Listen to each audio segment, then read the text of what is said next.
Hello everyone, मैं हूं doctor Aslam Ansari और आ गया हूं आज आप लोगों के साथ एलर्जी के बारे में डिस्कशन करने के लिए। तो आप लोग मेरी वीडियो के साथ बने रहिए।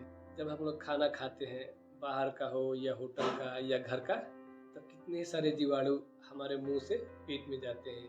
वैसे ही जब हम बाहर घूमते हैं, धूल हो या हवा से, कितने जीवाणु हमारे सांस नली से वो हमारे लंग्स में जाते हैं, लेकिन हम लोग बीमार नहीं होते। ये क्या चौंकाने वाली बात नहीं है? आइए मैं आप लोगों को विस्तारित रूप से बताता हूँ। जैसे रात को मोहल्ले में पहरेदार पहरेदारी देता है, वैसे हमारे शरीर में बहुत सारे पहरेदार हैं जो बाहर से आने वाले जीवाणु वगैरह को पकड़कर मारते हैं और हमें बीमार होने से बचाते हैं। इसको हम बोलते हैं रोग प्रतिरोध क्षमता। लेकिन हमेशा ये एक ही तरह से काम तो नहीं करता है।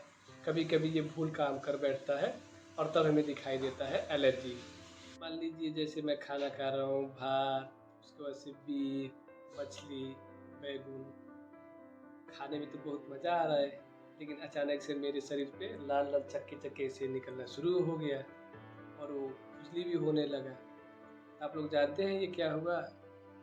इसी खाने में से किसी एक को, जो हमारा रोग प्रतिरोध जो व्यवस्था का जो पहरेदार है, उसको वो दुश्मन समझने लगा और अंदर से वो लोग फाइट कर रहे हैं और तब बाहर दिखाई दे रहा है ऐसे चक्का चक्का लाल लाल और खुजली हो रहा है। इसी को हम लोग एलर्जी कहते हैं, जो नॉर्मली आपको कोई नुकसान नहीं करेगा, लेकिन आपका रोग प्रतिरोध जो पहरेदार है उस खाने को दुश्मन की नज़र से देखेगा और इसके बाद से जब भी आप खाना खाएंगे तब वो उसको पकड़ेगा।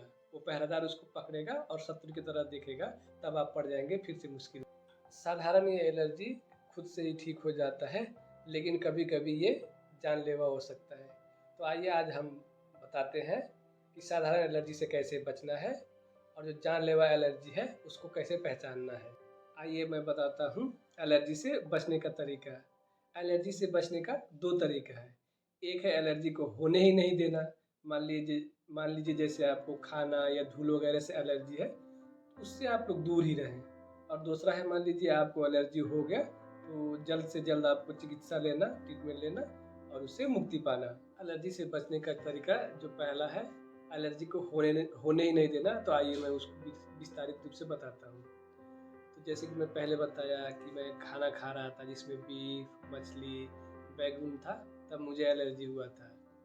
तो इस बार हमें ज्ञानी होना है। और मान लीजिए अभी मैं रोटी उसके साथ बैगन खा रहा हूँ, तब भी मुझे एलर्जी हो गया है, तो मुझे पता चल गया कि असल में मुझे बैगन से मुझे एलर्जी है।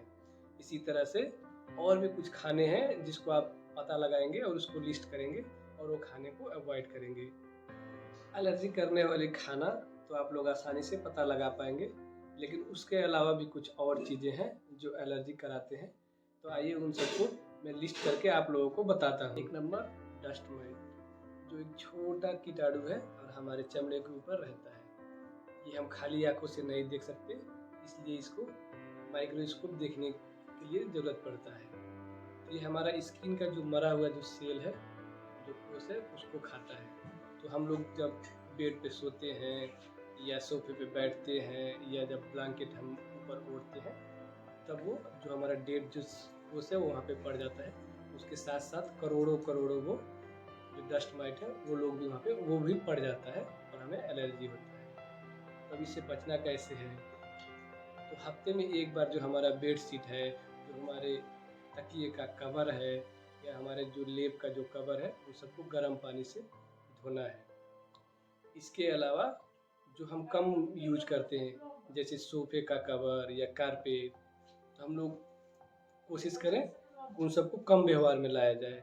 और वैसे ही मान लीजिए जो हमारा फर्नीचर वगैरह है, जिसको हम कपड़े भिगा कर अगर उसको हम सब साफ कर सकते हैं तो कपड़े भिगा कर करें।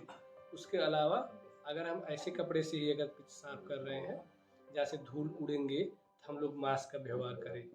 और जो घर का जगह है जिसको हम ज़्यादातर यूज करते हैं, उसको हम कोशिश करें कि साफ सफाई से उसको रखा जाए।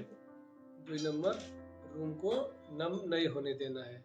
रूम को हमेशा साफ रखना है ताकि अच्छे से लाइट पड़ सके और हवा आसानी से क्रश कर सके। और उसके बाद से जो हमारे घर में ये पेड़ पौधे वगैरह हैं, इनको भी बाहर रखना है। उसके साथ साथ जो कपड़े वगैरह हैं, अगर भीगा कपड़ा है तो घर में नहीं सुखाना है। 3 नंबर पोलन ग्रेन, जिसको हम पराग बीज या लघु बीज कहते हैं, उसको अवॉइड करना। ये पोलन ग्रेन मौसम के हिसाब से इसका किस्म और इसका नंबर घटता बढ़ता रहता है। किसी मौसम में बढ़ जाता है तो किसी मौसम में घट जाता है, और तब हमें दिखाई देता है ये आँखों से पानी बहना, उसके बाद से मुंह और नाक पे खुजली होना, नाक और आँखों से पानी बहना, आँखें लाल हो जाना, सर दर्द होना, छींक वगैरह होना। ये आपको किसी किसी सीजन में ये आपको हो जाता है, तब आपको मान लेना चाहिए कि आपको पोलन ग्रेन से एलर्जी है। तब हमें क्या करना चाहिए? इसके लिए हम कोशिश करें कि कम से कम घर से बाहर जाएं, और अगर घर से बाहर जा रहे हैं तो मास्क लगा कर जाएं, और जब घर आए तो हम कपड़े खोलकर नहा लें, ताकि हम इस एलर्जी से बच सकें। 4 नंबर धूप और पसीना से बचना। हमारे शरीर से जो पसीना निकलता है उसमें कुछ तत्व होते हैं जो हमारे शरीर के साथ रिएक्शन करता है और हमें एलर्जी कर देता है। जैसे जब हम लोग परिश्रम करते हैं या एक्सरसाइज करते हैं तब हमें पसीना होता है, इसलिए हम कोशिश करें कि धूप में कम जाएं, छाँव में ठंडी हवा में काम करें, कपड़ा ढीला ढाला पहने। तो ऐसे करने से हमें पसीना कम होगा और हम इस एलर्जी से बच सकते हैं। 5 नंबर अतिरिक्त ठंडा। जैसे हमें अतिरिक्त गर्मी से हमें एलर्जी हो सकता है, वैसे अतिरिक्त ठंडा से भी एलर्जी हो सकता है। जैसे बारिश में भीगना, नदी में नहाना इत्यादि वगैरह से हमें एलर्जी हो सकता है, इसलिए इन चीज़ों को अवॉइड करें और एलर्जी से बचें। इसके अलावा पशु पंखियों का जो लोम जो हवा में रहता है, हमारे आँखों से दिखाई नहीं देता है। उसके बाद से वो जो छोटे छोटे कीड़े जो काटते हैं, और वो रास्ते का जो धूल मैल जो हमारे शरीर पर लगते हैं, इन सब से भी हमें एलर्जी हो सकती है। कुछ निर्दिष्ट धातु हैं जो किसी किसी को एलर्जी करा सकता है, जैसे हाथ का अंगूठी हो गया, घड़ी हो गया, गहने वगैरह। वैसे कुछ केमिकल्स हैं वो भी एलर्जी करा सकते हैं, जैसे कुछ कुछ साबुन, शैम्पू, डिटर्जेंट, परफ्यूम, और कुछ कपड़े। जैसे मान लीजिए कोई कहता है कि मैं कॉटन के अलावा, सूती के अलावा और कोई कपड़े पर नहीं पहन सकता। वैसे कोई बोलता है कि अगर मैं ऊन का कपड़ा पहना तो मुझे छींक पे छींक आता है। उसके बाद से प्लास्टिक या प्लास्टिक से बनाया सामान, और कुछ एंटीबायोटिक्स जैसे पेनिसिलिन टाइप का एंटीबायोटिक वगैरह भी एलर्जी कराता है।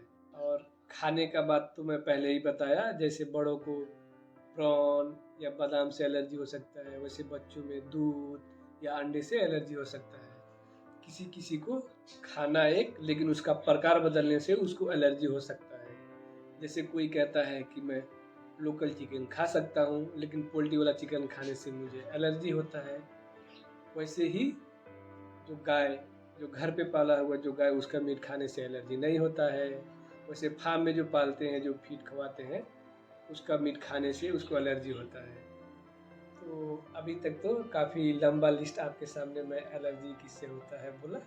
आप सबको ये याद रखने की ज़रूरत नहीं है, क्योंकि ये सब आपको याद नहीं रहेगा, लेकिन थोड़ा कष्ट करके जासूस की तरह आप पता लगाएं कि आप किस चीज़ से एलर्जी होता है, क्योंकि हर किसी को एक ही चीज़ से एलर्जी नहीं होता है। तो आप उसको पता लगाएं कि आपको किससे एलर्जी हो रहा है, और उससे अवॉइड करें और एलर्जी से बचें। अब तक तो मैं पहला तरीका बोल रहा था कि आपको एलर्जी होने से कैसे बचना है। अब आइए दूसरा तरीका, अगर आपको एलर्जी हो गया है तो उसके लिए आपको क्या करना है। तो एंटीहिस्टामिन नाम का एक दवा पाया जाता है जो हमारे एलर्जी को घटा देता है। इस दवा को जब हम लेंगे तो हमारे शरीर में जो पहरेदार थे, जो फाइट कर रहे थे, उनको ये घटा देगा। लेकिन ये दवा आप डॉक्टर की सलाह के अनुसार लेंगे। इसके अलावा एलर्जी कम करने का घरेलू उपाय, अगर आपको किसी जगह खुजली हो रहा है तो आप ठंडा सेक दें, कपड़े में बर्फ़ लेकर वहाँ पे ठंडा सेक दें। और अगर आपका नाक बंद हो गया है, इसके लिए आपको दुकान पे स्प्रे मिलता है।